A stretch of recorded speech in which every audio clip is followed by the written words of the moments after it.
Good morning, everybody. It is Friday, March 13th, and I am going to give you guys a very brief reminder of what you're doing today. I think I probably have 3 video links on the document that you opened. So we'll quickly talk about this one. This is the first one. I'm going to give you an overview of the project. Make sure you know all the components and know what's expected of you today. Before I go any further, please be responsible today. Get the work done. Do what you're supposed to do in class. I'm giving you that responsibility.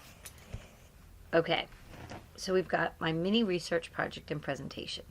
Here's the project sheet, and again, you can read your step 1, step 2, step 3, and step 4. Step 2 and 3 are the ones you should be working on. You're going to be doing research today, and you're going to be creating your Google slide presentation today. I do not expect you to finish the Google slide presentation today. You're going to do that over the weekend. And yes, there is an expectation here to work over the weekend. You have not had homework from me in a long time. You've got a long weekend here, so I do expect you to do more than just the classroom. But we'll talk about that. Okay, so you've chosen whether you're going to be a climatologist or an anthropologist. And along with that, you have a question that goes with it. If you're the climatologist, you are explaining what you do, but you're also explaining what climate change is and how it's going to affect the future. So you have kind of 3 things. Tell me what a climatologist is, tell me what a climatologist does, but then explain the important things that are happening right now. How is climate change going to affect the future? And again, think about health issues, pollution, food and agriculture, extreme weather, natural disasters. The big question has been, do you have to do all of those? And my answer has been no. But remember, you're using this for an essay. Your essay is going to focus on these. So I would look at 2 or maybe 3 of those. You're welcome to look at all of them if you're enjoying this and you're finding good information. I think the EPA link at the bottom has a lot of that information in it. Okay, now if you're a forensic anthropologist, you have the same sort of thing. You're going to describe what you do, and then you're going to explain how you've helped learn about history. And you'll do this by using some specific cases down here. Pompeii, King Tut, Utsi, dinosaurs, or Mallory. Don't just tell those stories. Make sure you tell me what the forensic anthropologist found during each of these cases or digs and why that's important. What do we learn about history? All right, so down here are all your links. Use these links first. If you struggle with, if you're not finding what you need, you're welcome to use the library databases. Just go to FCPS, edu, look up library databases. World Book is a good one. Gales are a good one. So you can search there. What was I going to say? Oh, make sure to go back to my document that's in the folder. I added a few more links from when you crowed. So if you feel like you're running out of stuff, go back and look at mine and you might find some extra links, okay? So that's that. Now, your research notes.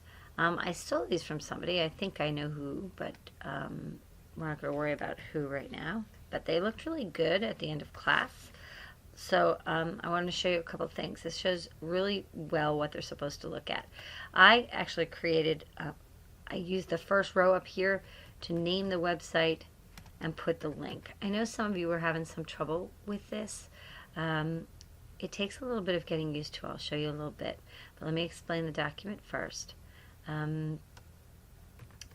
We've copied and pasted a note from the website, and then over here you put it in your own words.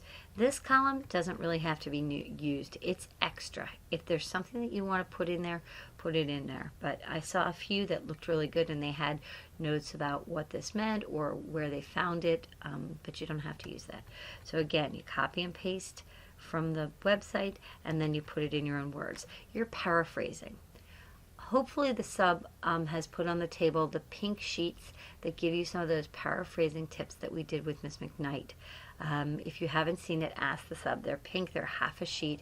They're really there for your reference. I prefer you not to take them. You have that information somewhere in your Google folder. I can actually put it in my Google folder today too. It's called Paraphrasing Tips or something like that, so that should help you. Now remember, down here, it originally said source 1, source 2, source 3. Now are these names of websites. So this was the Smithsonian website. This is How the Stuff Works website. This is Discovery website. And this is going to be Bodies from the Ice. And this person hasn't gotten there yet, but they know they're going to use the book. Don't forget the book. The book is a valuable resource, and you probably should use it. So this person is well on their way. They've got a good amount of notes, a little bit more, and they can probably move to the next part of the project, which are the presentations.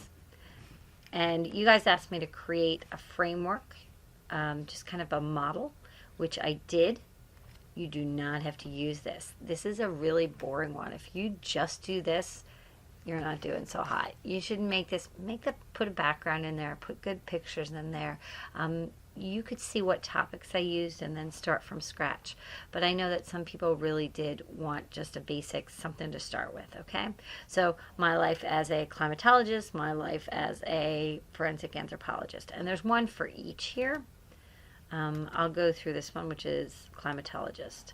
So, and I put these pictures in. Use your own pictures, okay? I really took 1 second to find pictures. And do you need to cite pictures? For right now, I'm going to say no. We're going to go back and do citations. If you know how to do citations, or you just want to put the link where those pictures are, that's fine, but don't worry too much about it. I did a second slide that's what do I do? Get rid of those pictures, put your own in. What's climate change? And then how will climate change affect us? This is like an overview slide. Oh, and notice there are notes down here at the bottom, okay? That might help you too.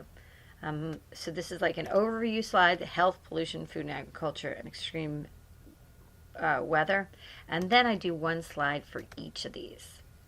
Okay, and I think that would be, that's probably about right for a 3 to 5 minute video. And again, I have the same thing for my life as a forensic anthropologist. And I put some pictures in, but you should probably pick your own, same kind of thing. And then one for Pompeii, one for Quintet, one for Utsi, and one for dinosaurs, and one... Oh, and then the last slide on both of them is conclusions. Just a way to wrap it up. Think of some clever, cute way. All right. So there's your Google presentation. That's all you need to do today. Now, I'm guessing that I don't have the video in for how to make the screencast. I want to do it well. I've got it. We're going to do it. I'm going to tell you what I want you to do right now. I want you to stop the video, and I want you to go under your Start menu on your netbook. And I want you to come up here, go to All Programs, oops, and find Snagit 11. You should all have it. And I want you to open that, and I want you to open both of these once. Open Snagit 11. I hope this is going to work because it's going to cause me trouble because I'm in the middle of a screencast with another project. Okay, and it's going to look like this. And you can click on video. And this is what you're going to use to create your video. Now, and then you can X out of it. I'm asking you to do that right now because if you don't open it at school one time, it's not going to work at home. I'm going to say that again. You need to open Snagit one time today while you're in school, or it won't work when you're at home. Now the next video is going to show you how to use Snagit and then how to upload your video to my Google Classroom. And in my Google Classroom, I did create an assignment where you're going to upload it for me.